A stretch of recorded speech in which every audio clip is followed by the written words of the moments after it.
Kensington Market, this is kind of known for like its hippiedom in a way. It's just a place where you go to just chill.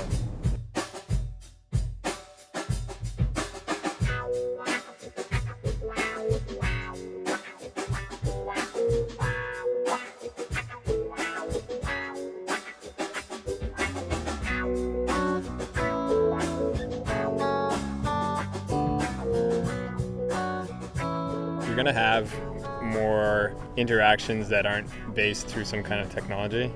You're not gonna have people just roaming around on their phones. You're gonna have people who are actually genuinely talking to each other, which, you know, in this day and age is getting more rare. Not necessarily that that's a bad thing, but it's nice to just be able to talk to somebody as opposed to having to rely on Facebook or whatever. It's got everything, except for corporate pencil pushers and stuff like that.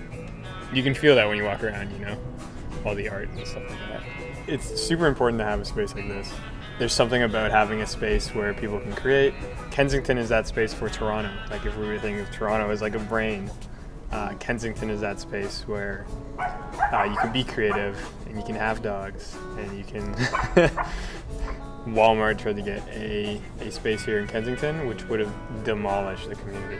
You walk into it, you immediately feel like the vibe of just all these colors and all these like reminders that people have different styles and different opinions, and that's kind of preserved here in the art. They're expressing themselves, and I think even if you don't like a certain art piece, you can still take away that somebody's put their like heart and soul into that, and that's something to be said in itself.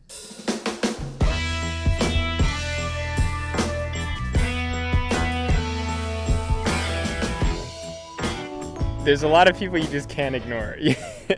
There's some people who got some awesome styles. So in Kensington, people watching definitely is a thing. You know, you're gonna walk past some people who have, you know, spiky blue mohawks or that kind of thing. And that's fine, you know what? To like admire people just because of like their style and stuff like that. I don't think there's anything wrong with that. The vibe changes from day to day because there's been times where I've been in Kensington and like a random guy would come up to you and he's like, I'll bet you 25 cents I can beat your face in. So sometimes Kensington can be a bit weird, but that's what it's known for too, of course. When these big corporations come in and push these people out, you're losing basically the trendsetters of things. Like all these corporations emulate these people who create these things, and those are the people that they're pushing out. It's kind of funny.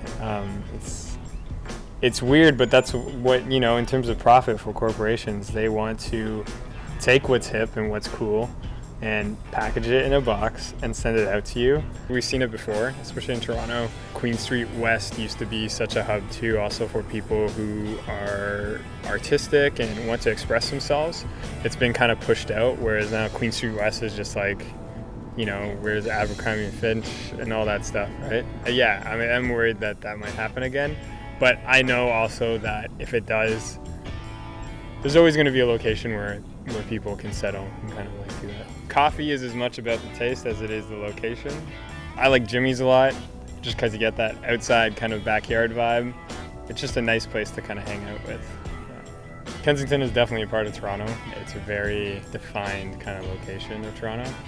There's no other place in Toronto that's like it. Toronto has so much to offer, and Kensington is one of those things that really defines kind of Toronto life and also gives people a choice in terms of like what they want to experience and what they want to be part of.